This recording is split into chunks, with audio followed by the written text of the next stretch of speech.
दोस्तों भैया लोगन, आज की स्टोरी है जब हनुमान जी को अपनी शक्ति याद आती है सीता मैया का खोज करने के लिए। जब समुद्र के ऊपर से जाने लगते हैं तो कैसे सामना करते हैं तीका निशाचरी का और सुरसा राक्षसी का। तो अगर भैया लोगन वीडियो आपको अच्छा लगे, ठीक ठाक लगे, तो भैया प्लीज़ चैनल सब्सक्राइब कर देना।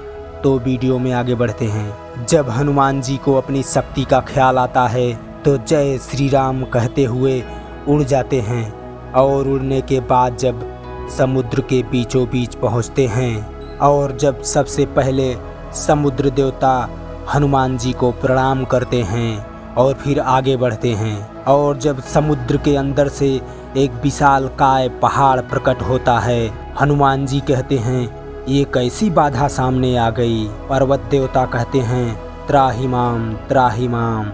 पर्वतराज कहते हैं मैं आपके पथ की बाधा नहीं हूँ। हनुमान जी कहते हैं फिर कौन हैं आप। पर्वतराज कहते हैं हे महावीर मारुति, हे पवन पुत्र, मैं नाग पर्वत हूँ।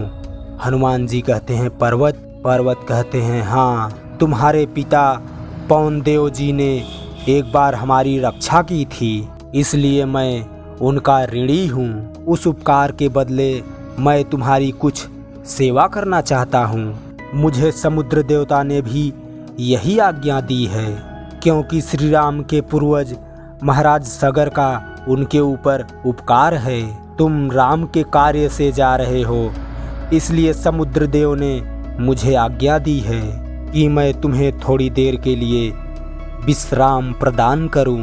पर्वत देवता कहता है सो हे अंजनी, तुम मेरे शिखर पर्वत पर कुछ समय विश्राम कर लो, इसलिए मैं समुद्र के गर्भ से प्रकट हुआ हूँ। हनुमान जी कहते हैं हे आदरणीय नाग, आपका और समुद्र का बहुत बहुत धन्यवाद, परंतु श्री राम के कार्य के लिए जहाँ मैं जा रहा हूँ उसके लिए विश्राम करना पाप है, इसलिए मैं आपका आतिथ्य स्वीकार नहीं कर सकता। आप मेरा प्रणाम स्वीकार करें। उसके बाद जब हनुमान जी समुद्र में आगे बढ़ते हैं तो सुरसा राक्षसी निकलती है और हनुमान जी को देख के हंसने लगती है। हनुमान जी कहते हैं मेरा रास्ता रोकने वाली तुम कौन हो। राक्षसी कहती है मैं सुरसा हूँ। हनुमान जी कहते हैं क्या चाहती हो। सुरसा राक्षसी कहती है भोजन, आज देवताओं ने तुम्हें मेरा आहार बना के भेजा है, मैं तुम्हें खाकर तृप्त होना चाहती हूँ। हनुमान जी कहते हैं परंतु मैं तुम्हारा आहार नहीं हूँ, अपने स्वामी प्रभु श्री राम के कार्य से जा रहा हूँ, तुम्हारा मुझ पर कोई अधिकार नहीं है। राक्षसी कहती है मेरा तुम पर पूर्ण अधिकार है, क्योंकि मैं भूखी हूँ। जो भूखा हो उसका अधिकार सर्वप्रथम माना गया है, यही धर्म है। इसलिए अगर तुमने मेरी भूख ना मिटाई तो वो धर्म विरुद्ध होगा। हनुमान जी कहते हैं परंतु माता, इस समय मेरा प्रथम धर्म है प्रभु श्री राम का कार्य करना, इसलिए माता मुझे इस समय जाने दें, विलंब ना करें, मेरा मार्ग छोड़ दें। मैं तेरे इन झूठे वचनों में नहीं आने वाली। मुझे ब्रह्मा का वरदान है कि मैं जिस मार्ग में खड़ी रहूं वहां मुझे लांघकर कोई नहीं जा सकता। इसलिए तुझे मेरे मुंह के अंदर आना ही पड़ेगा। वहां से अगर निकलकर जा सकोगे तो देखा जाएगा। हनुमान जी कहते हैं अच्छी बात है माता, मुंह खोलो, मैं आता हूँ। और जब सुरसा राक्षसी अपना मुंह खोलती है तो हनुमान जी अपना लघु और सूक्ष्म रूप धारण करके उस मुंह के अंदर जाके फिर वापस आ जाते हैं। उस सुरसा राक्षसी को पता भी नहीं चलता।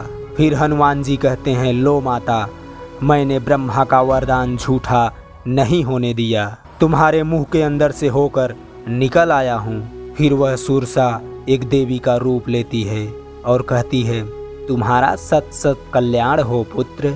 मैं वास्तव में नाग माता हूँ। मुझे देवताओं ने तुम्हारे पराक्रम और वीरता की परीक्षा लेने के लिए ही मुझे भेजा था, सो तुम उस परीक्षा में उत्तीर्ण हुए। फिर वह देवी कहती है, जाओ, वह तुम्हारे सभी कार्य सिद्ध होंगे। जिसके पास धीरज, सूझ, बुद्धि और पराक्रम यह 4 गुण हों, उसकी सफलता सर्वदा निश्चित है। तुम्हारे द्वारा श्री राम के सारे कार्य सिद्ध होंगे।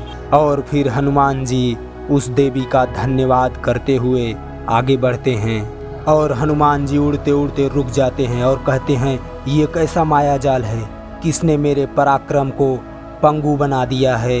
मेरी तीव्र गति की शक्ति को अवरुद्ध करने वाली यह कौन है? कौन है यह शक्ति?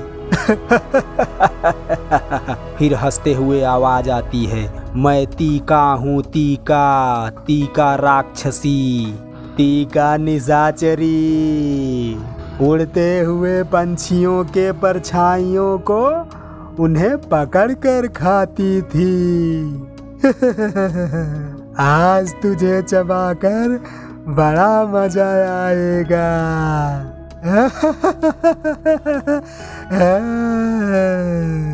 और हनुमान जी को पकड़कर अपने पंजे में उनको मुंह में धीरे धीरे डालने लगती है।